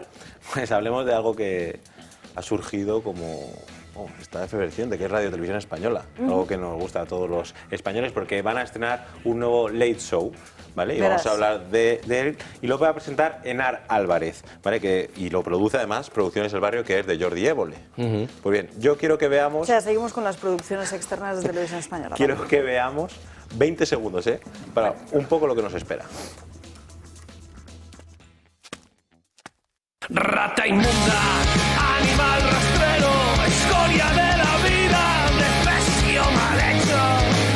Infrahumano, espectro del infierno, maldita sabandija, cuánto daño me has hecho. Alimaña, culebra ponzoñosa, desecho de la vida, te odio y te desprecio. Rata de los guardas.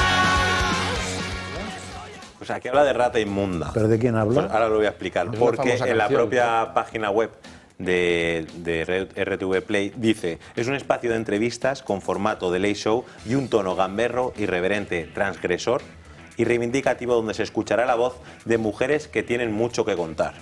Claro, la que presenta Enar Álvarez es una cómico, y voy a poner un ejemplo simplemente. En 2021 la Asociación de Hombres Maltratados le interpuso una querella contra su persona porque felicitó a mujeres por cercenar el pene a sus parejas y promocionar la violencia, asesinato de hombres. De hecho, defendió públicamente a una señora que había hecho esto a su pareja, y luego se descubrió, debido a cámara de seguridad, que había sido mentira, que había sido...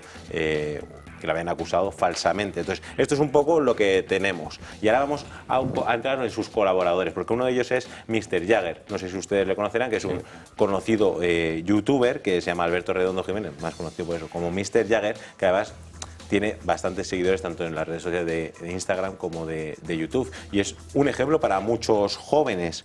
Claro, Radio Televisión Española lo que intenta es atraer a un público más joven, ¿no? Y cambiar un poco el tono.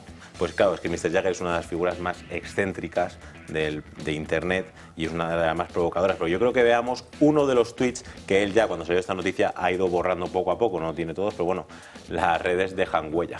Vamos a verlos, porque unos ejemplos. Cuando vea un grupo de niñas escuchando Cígaro o New Faith, música, las violo. O luego otro, creyentes o no, nadie me podrá negar lo bonito de una iglesia ardiendo. Y también metiéndose con Marta del Castillo. ¿Estará Marta del Castillo en Rapture? O hola, y luego dice: hola, ¿qué hace Marta al Guadalquivir? ¿O qué hace? Pues este es un poco el ejemplo de colaboradores que va a tener Radio Televisión Española. Y luego hay otro que dice: las mujeres son como los tazos, no importa la fuerza con las que les pegues, mientras te pertenezca. Repito, 1,2 millones de seguidores en YouTube y 1,4 millones en Twitch. Yo estoy indagando, que lo sacaremos durante la semana, sobre el presupuesto y el dinero, porque no han salido todos los datos aún. No se conoce cuánto va a costar este señor, por llamarle... Correctamente. Entonces, este es uno de los programas, claro, en RTV Play, que ustedes, sus hijos, se pueden encontrar a la carta, básicamente. Y esto es lo que Televisión Española quiere hacer, como una regeneración, ¿no?, de su contenido, contando con gente, primero con la presentadora Enar Álvarez y luego con colaboradores como este, como Mr. Jagger. Entre ser gamberros, un poco con ese rollo macarra, y ser del todo desagradable y respetuoso, e incluso con esa... bueno, en fin, hay una diferencia bastante grande, ¿no? Dios los cría y ellos se juntan. Es un refrán, ¿no?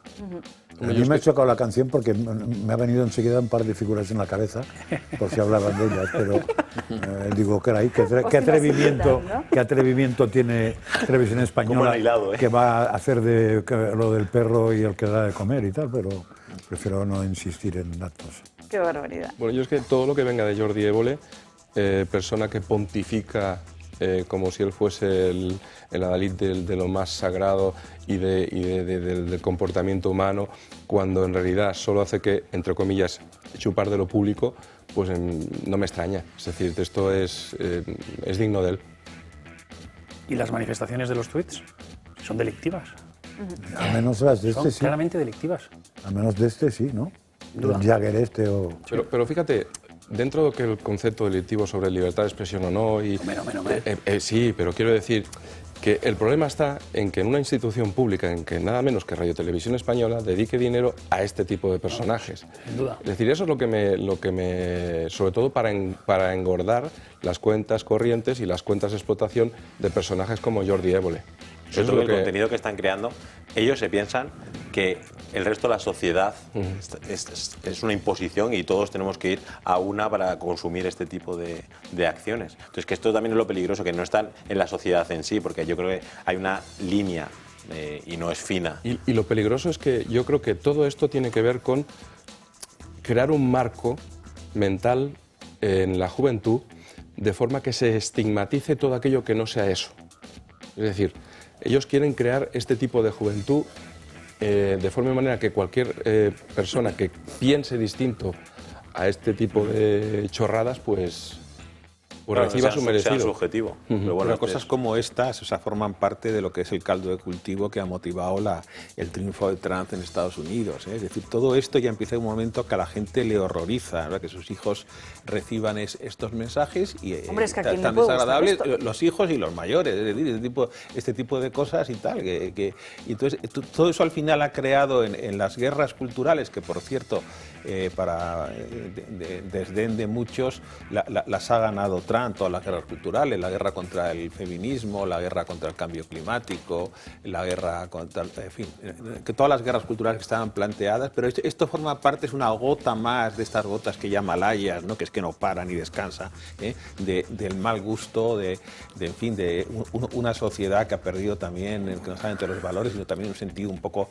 estético de las cosas, ¿no? Es decir, esto es no sé, el gobierno a lo mejor piensa en enviarles a Eurovisión, pero vamos, me parece que es un auténtico horror, ¿no? Y que este tipo de cosas están empezando ya la gente a cansarse, entre otras muchas, y es una gota solamente. Ayer hablábamos del organigrama de las crónicas del manicomio, ¿no? Dirigido, que Franca es uno de los consejeros. Hablábamos de que una de las consejeras era la chica esta catalana que se casó con un holograma. Pues aquí vemos como Televisión Española está en todo el consejo del manicomio. Vamos. Me parece mucho menos grave, o sea...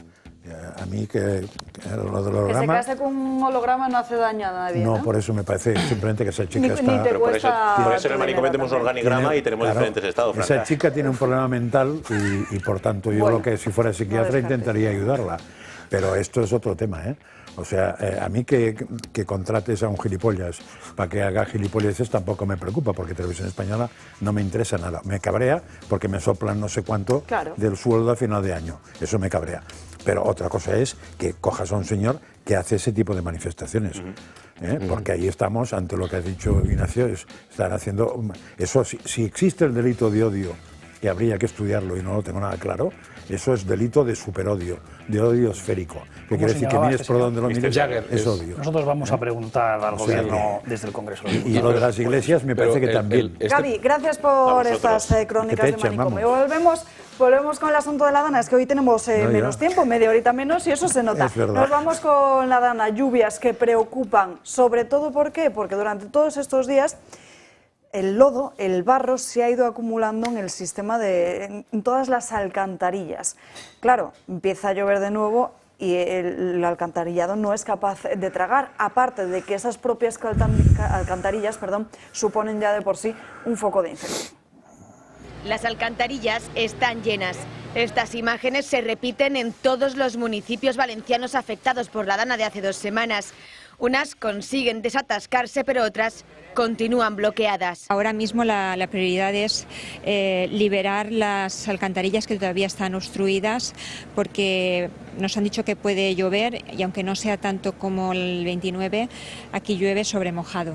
Aquí, si no se desatascan las alcantarillas, en unas horas podría estar todo el trabajo que hemos hecho otra vez para hacer. Con máquinas, a mano, con palas, como se puede. Así intentan que vuelvan a estar libres. Algunos vecinos se juegan la vida, su salud, intentando desatascarlas.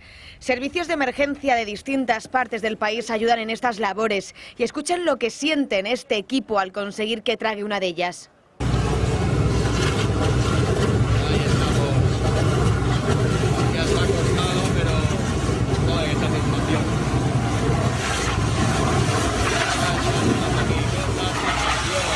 Varios municipios valencianos, como este de Picaña, han pedido a la población que eviten verter lodos a la vía pública para no colapsar la red de saneamiento y alcantarillado. Alertan de que si se empuja el fango y la basura a las alcantarillas, se bloquearán y saldrán las aguas fecales. Un peligro ante la llegada de una nueva dana que podría dejar precipitaciones intensas en la zona los próximos días.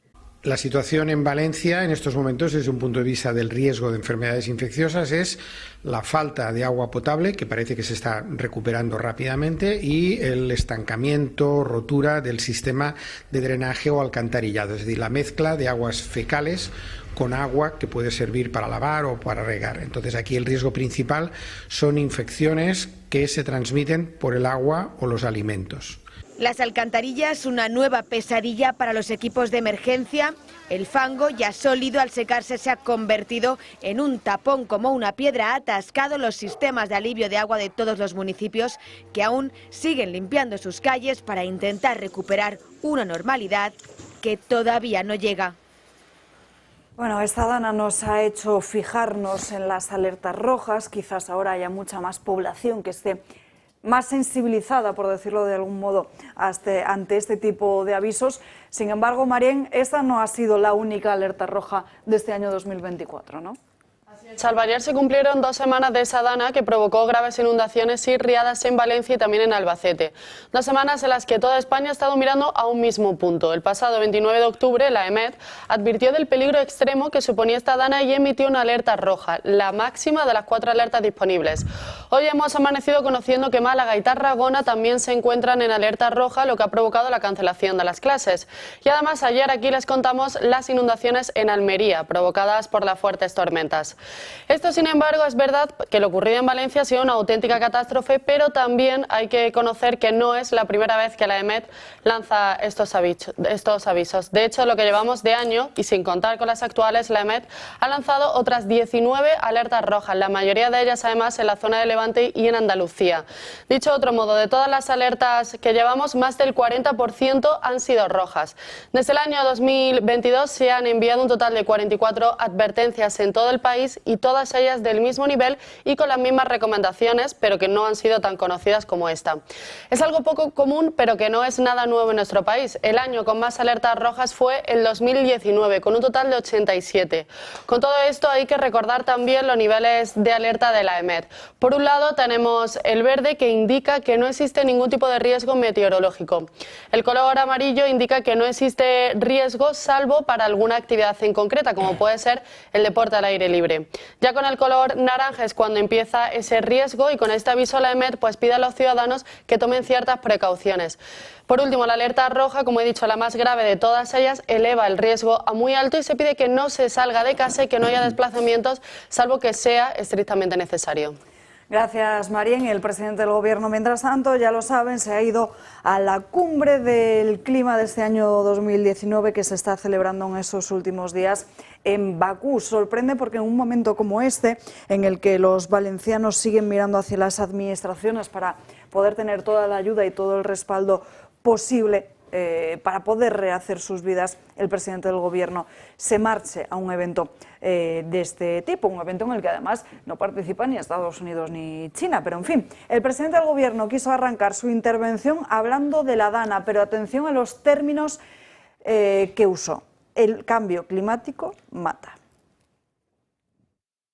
Más de 220 personas han perdido su vida en mi país. Y ellas son la razón por la que estoy aquí, para amplificar el mensaje del impacto que tiene el cambio climático. Y de que el cambio climático mata personas. En fin, lo del cambio climático fue algo también que usó la propia Ursula von der Leyen en su primera intervención después de conocer lo que había sucedido en Valencia, Arturo. Son muy amigos. Sí. No, pero es permanentemente el rehuir cualquier tipo de responsabilidad, ¿no? Echando la culpa. No vamos a entrar aquí ahora en una discusión sobre hay cambio climático, ¿no? Parece que sí que hay un aumento de la temperatura en el mar, etcétera. Bueno, pero yo no quiero entrar en eso. Lo que sí quiero destacar es que permanentemente están reviviendo responsabilidades. Es decir, este señor pues es nefasto en todo, pero aquí concretamente en este tema se ha producido en España un vacío de poder. Es decir, los mecanismos de prevención, de control de situaciones, de comunicación, de cooperación y de coordinación que no han funcionado. Y simplemente si hubieran funcionado las consecuencias hubiesen sido otras. Y resulta que como no han funcionado las consecuencias han sido las que han sido 223 personas muertas y todavía un número cada vez menor de personas desaparecidas, ¿no? Y esto es así, es decir, está claro que el Estado tiene medios, ¿no? ¿De quién depende el ejército? Pues el ejército depende, curiosamente, del que depende todo, es decir, del gobierno, depende del gobierno. Y claro que había medios, lo que pasa es que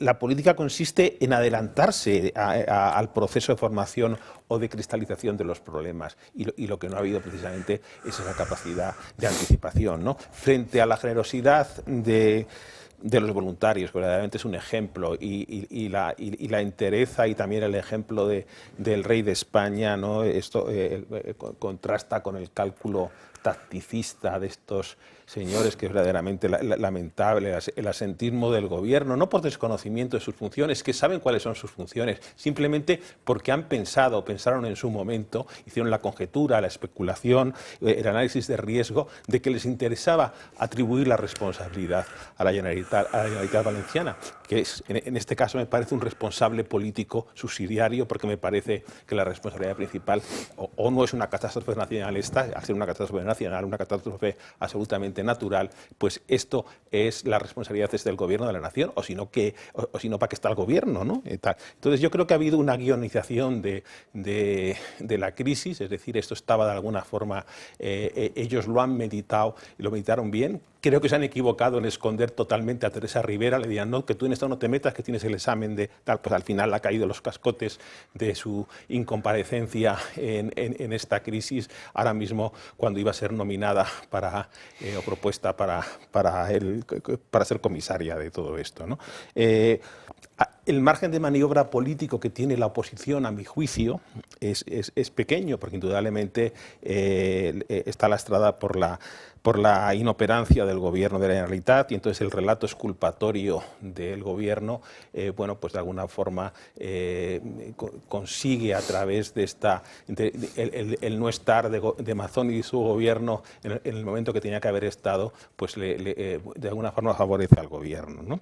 De todas formas, debemos pensar, y quizá con esto concluyo la primera parte, es que ¿qué pasa para que haya una gran manifestación el sábado en Valencia y parezca que el culpable de todo es el gobierno de la Generalitat, es el Partido Popular, y desde luego sin ningún atisbo de pedir responsabilidades al gobierno de Sánchez, ¿no? Todo esto, es decir, esta forma que tienen ellos de cambiar la verdad de las cosas y convertir cualquier supuesto que se produzca en un tanto a favor de ellos, pues me parece que es una cosa que debería hacer meditar a la oposición sobre si tienen estrategia, si tienen iniciativa política y si tienen política de comunicación, porque es chocante lo que vimos el sábado en Valencia, de que todo parecía que era, que el gran culpable de todo era el señor Mazón, y que este gobierno, en una catástrofe de este tipo natural o nacional, que no tenga ningún tipo de responsabilidad, ¿no? Desde luego han ilegalizado la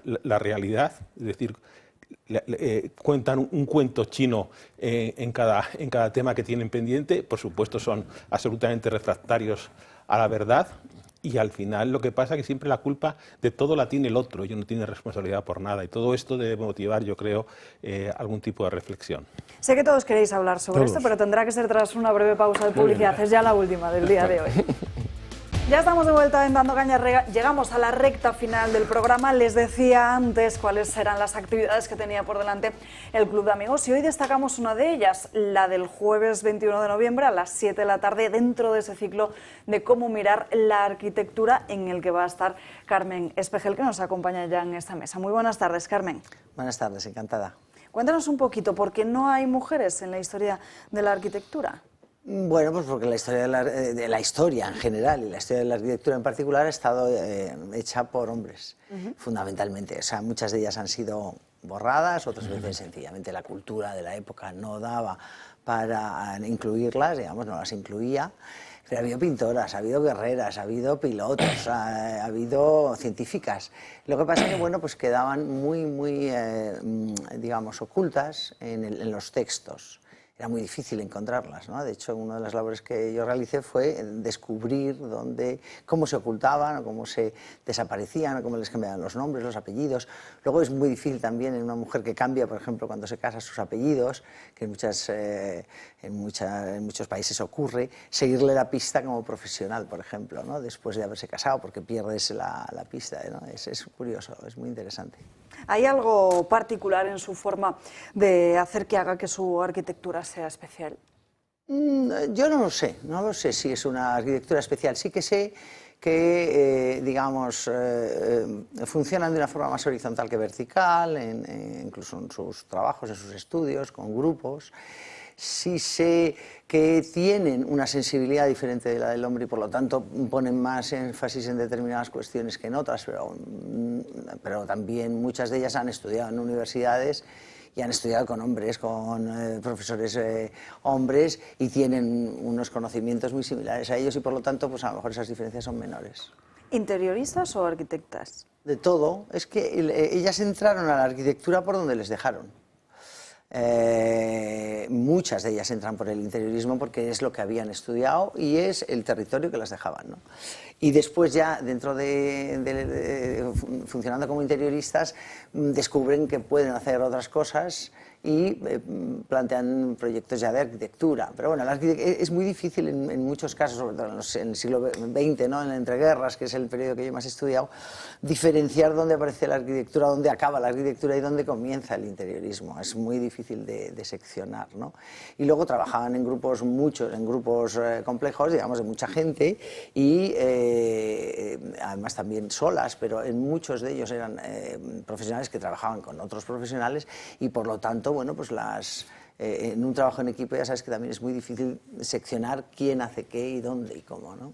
De hecho, ha pasado con Lili Reich, por ejemplo, ¿no? En el pabellón de la compañera de Mies van der Rohe. Mies van der Rohe es el gran conocido y Lili Reich prácticamente oculta, cuando sabemos que muchas de las cuestiones que aparecen en las obras de Mies van der Rohe provienen del conocimiento de Lili Reich.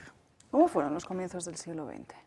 El siglo XX fue apasionante, claro, fue apasionante porque en los 20 primeros años hay una cantidad de descubrimientos, ¿no? Hay movimientos artísticos radicales, hay cosas muy fuertes, o sea, es un siglo totalmente, vamos, un siglo, unos primeros 20 años muy intensos, o 30 años, ¿no? Y ellas aparecen también en ese momento, muchas de las que voy a mostrar el jueves próximo.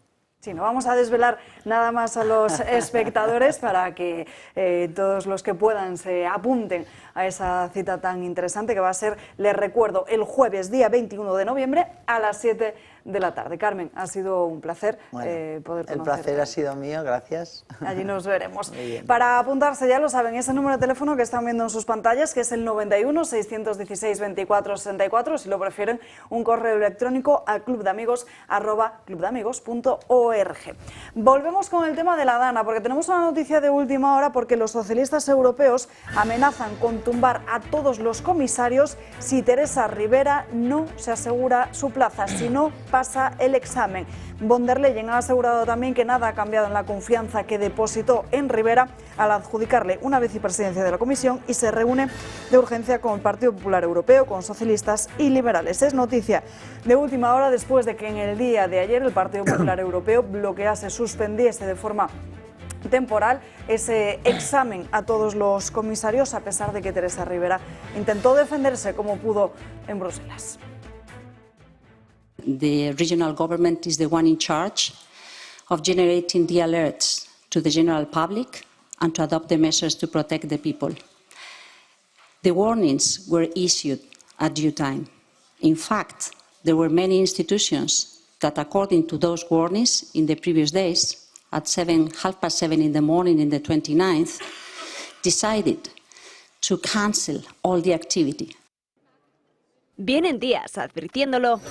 Y por fin los de Feijóo han convencido a los suyos en Europa para bloquear la candidatura de Teresa Rivera como comisaria. En el PSOE critican que sea una cortina de humo. Es que todo forma parte de lo mismo. Estas cortinas de humo, estas estrategias, a ver, que no toca. Es que la falta de institucionalidad no puede llegar también a esto. Aunque desde el gobierno siguen defendiendo su oportunidad para el cargo. Entonces la persona idónea para afrontar ese cargo, como veremos, y estamos absolutamente convencidos de que lo superará. En estos momentos lo que España y Europa necesitan es unidad.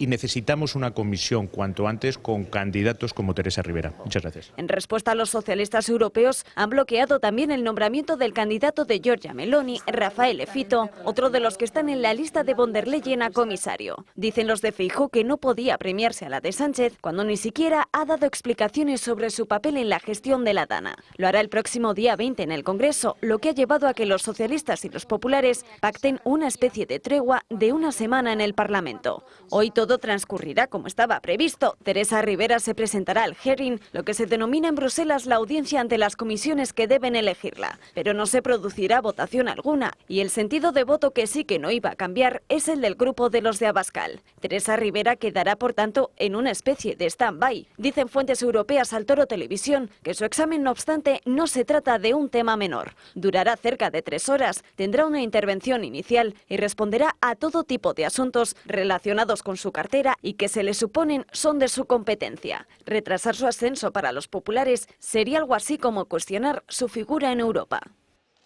Y como decía, noticia de última hora, los socialistas europeos amenazan con tumbar a todo el colegio de comisarios si Rivera no pasa su examen.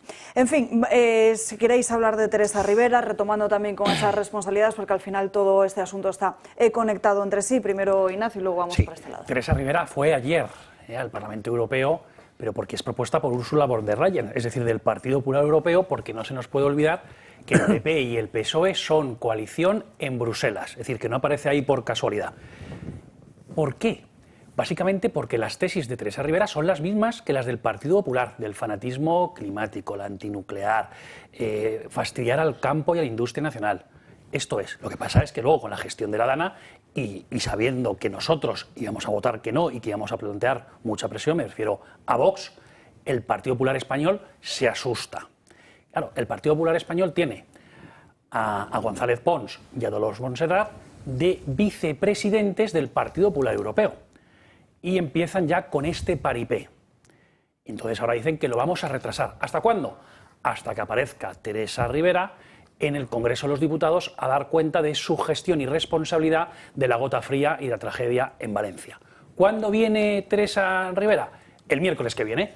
Por lo tanto, lo único que están haciendo es dilatando un poco, haciendo un paripé, una nueva estrategia o estratagema del Partido Popular Español, sabiendo que nosotros desde Vox íbamos a darles bastante, porque es absolutamente improcedente. Es deleznable que Teresa Rivera sea miembro de la Comisión Europea como vicepresidenta y como comisaria.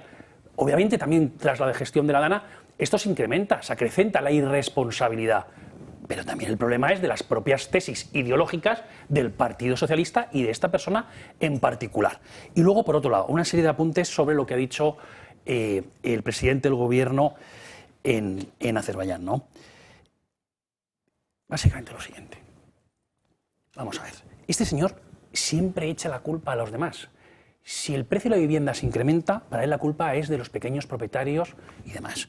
Si la inseguridad en los barrios también se incrementa, el problema es de los bulos y de las tesis racistas de una serie de la población española. Si los salarios no suben, el problema es de los codiciosos empresarios. Es decir, este señor, sinceramente, no asume ningún tipo de responsabilidad, que es uno de los elementos característicos de la psicopatía y del narcisismo manipulador. Por este lado, Miguel Ángel y luego Fonacas. Bien, yo en primer lugar, desde el punto de vista político, yo creo que PP sabe y está engañando a la población española respecto de la elección de la señora Rivera.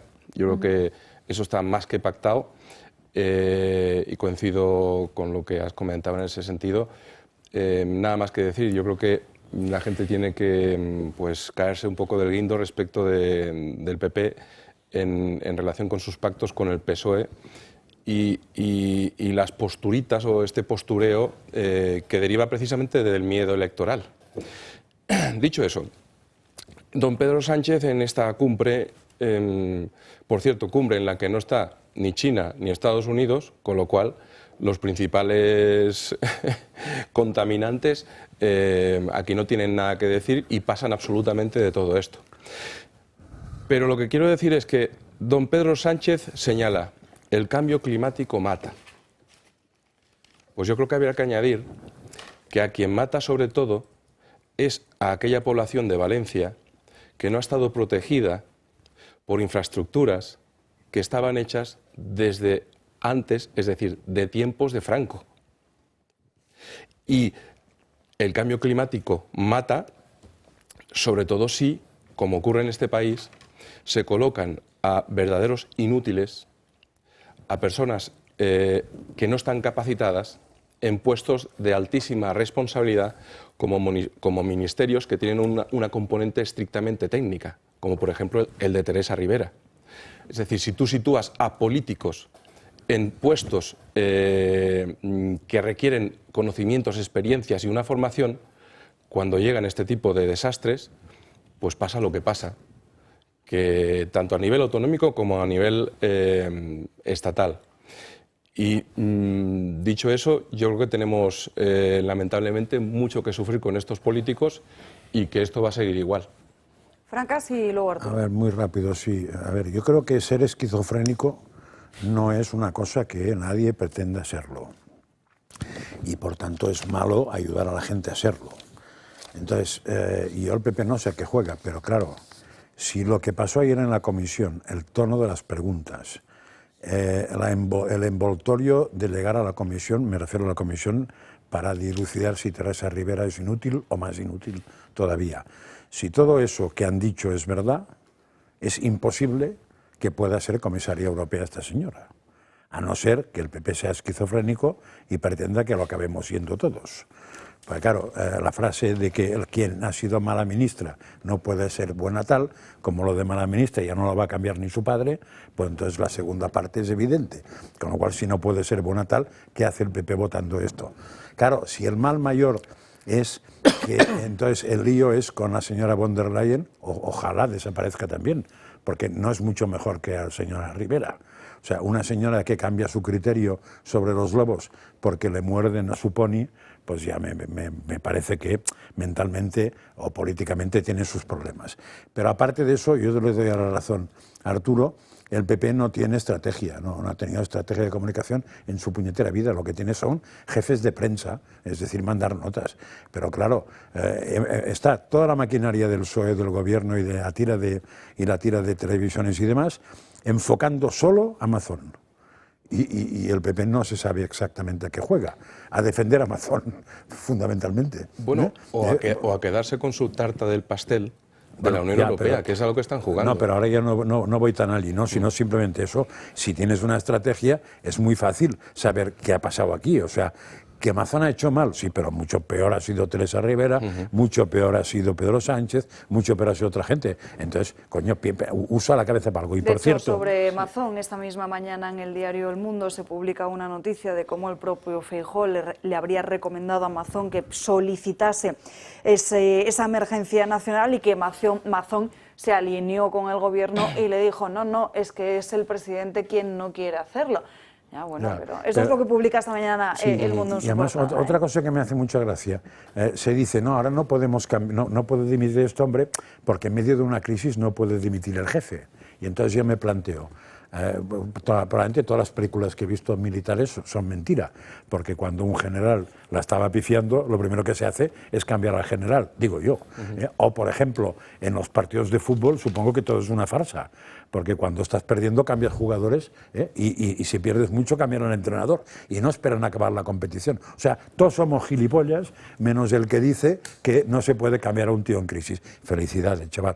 Y última cosa, Ricardo Ferris, ex inspector en jefe o inspector en jefe igual, me insiste mucho en muchas cosas sobre la Dana, pero me está diciendo que el gran problema que tienen ahora, que le están diciendo la gente de allí, porque está a pie de obra desde hace una semana y media, es que no hay coches, que se han petado 100.000 coches, entonces que la gente tiene que conseguir coches, que si alguien tiene coches que no usa, que los done, o coches de segunda mano, porque es que no tienen coches, hay 100.000 coches menos, la gente no se puede mover. Entonces para eso me ha dejado una red social que es tanto en Instagram como en Twitter, pueden contactar con él, con el @ León en las calles, todo seguido, León en las calles. Se ríe Ignacio, no sé por qué. No.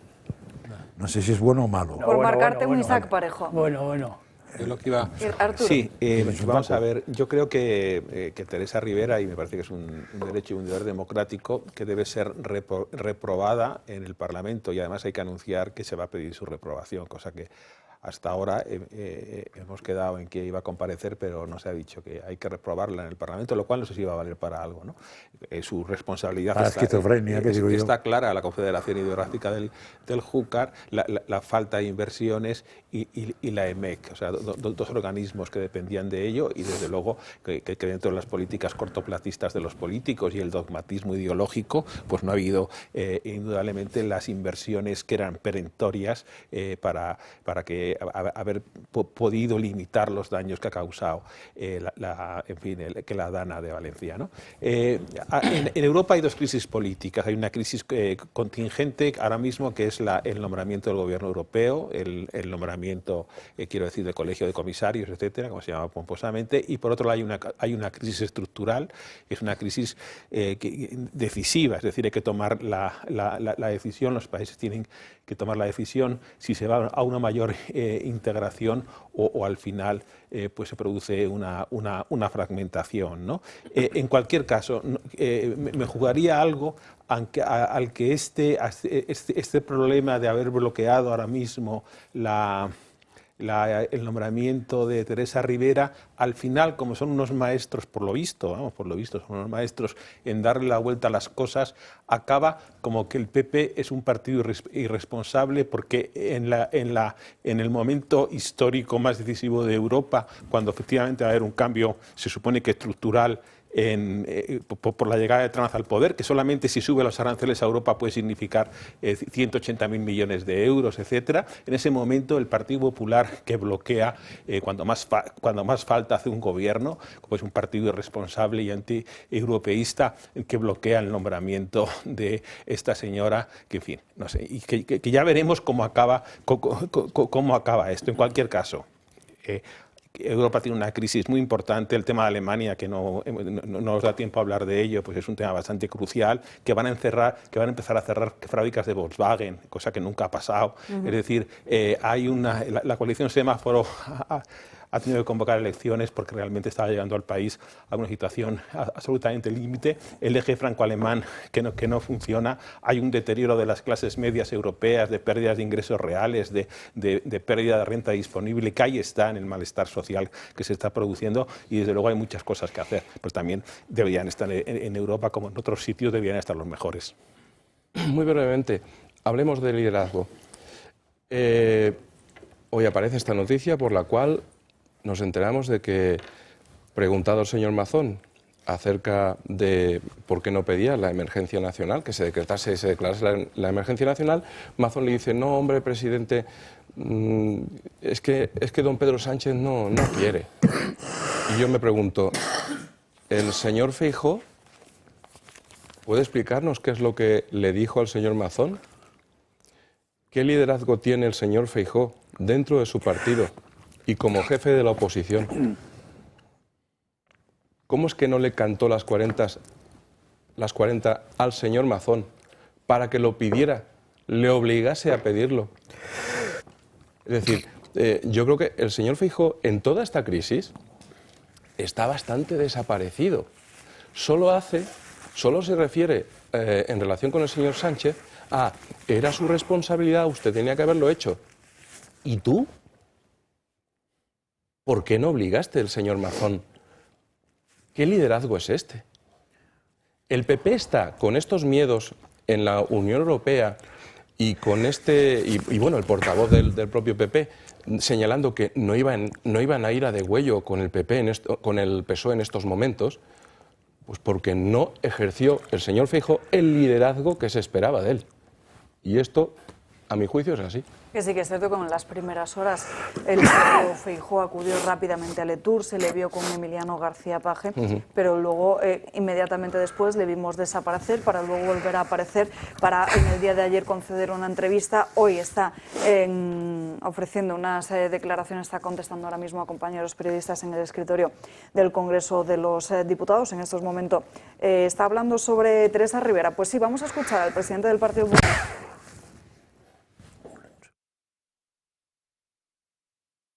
Parlamentarios europeos. Por tanto, el suspenso que le han dado los españoles en las elecciones, que las ha perdido, la falta de respeto de encabezar una candidatura y dimitir inmediatamente de su acta de europarlamentaria y quedarse acomodadamente aquí desde el mes de mayo que empezó la campaña electoral hasta ahora, prácticamente dedicando a tiempo parcial sus responsabilidades en el ministerio, es de una irresponsabilidad manifiesta.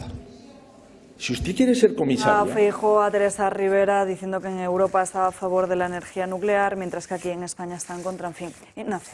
A mí, de todas formas, las declaraciones de Feijóo y en general la actitud del Partido Popular me parece una farsa y un puro teatro, constantemente. Yo lo que veo es que son dos actores distintos, pero con un mismo guión.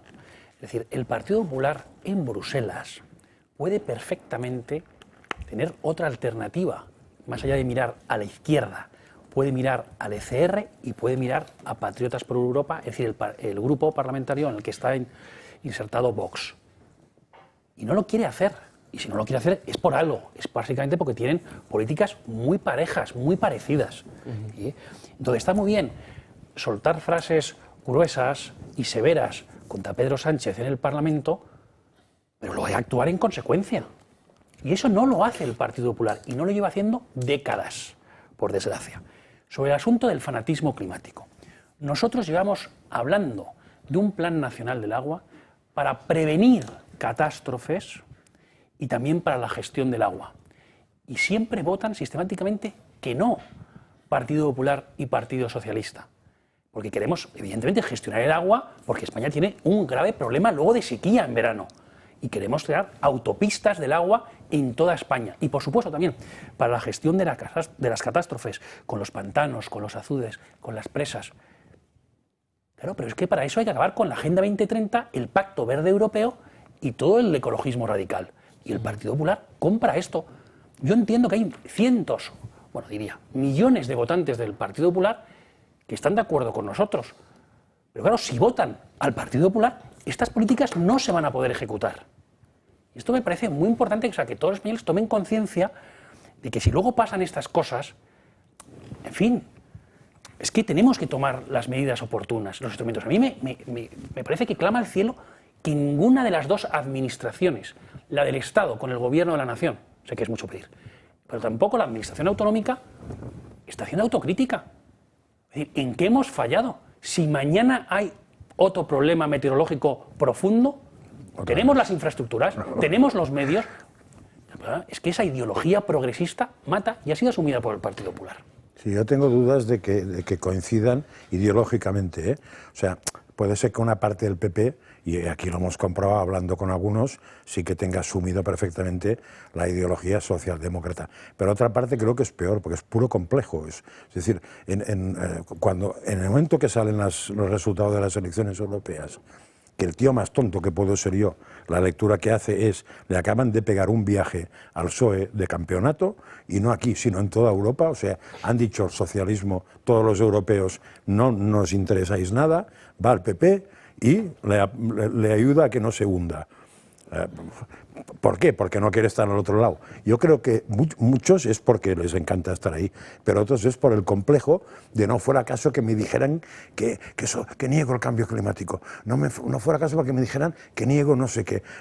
O sea, la señora esta tan encantadora de Extremadura, que creo que es el paradigma del tonto del bote, del PP, no filosóficamente alineado, porque con las manifestaciones dudo que filosóficamente se pueda alinear con nada. Es decir, no hay un vacío allí y simplemente hay un postureo, lo que tiene el PSOE, lo que tiene. Entonces el postureo, no quiero estar con esa señora hasta que se apaga la luz y entonces me aprovecho. Podía ser de sumar en este asunto, la señora Guardiola. Sí, perfectamente. Yo escucho y restar más. A Feijóo decir, hasta aquí hemos llegado, a Sánchez en el Congreso de los Diputados, pero luego llegan a multitud de acuerdos constantemente. Claro, es que eso es lo que, no se puede tolerar. Lo has oído ahora mismo lo que está diciendo. Claro. Ahora da un poco a Teresa Rivera, pero bueno, ¿y qué pasa? Pero no la puede votar, si ha dicho eso no la puede votar. Es que el Partido Popular Español posiblemente no le vote.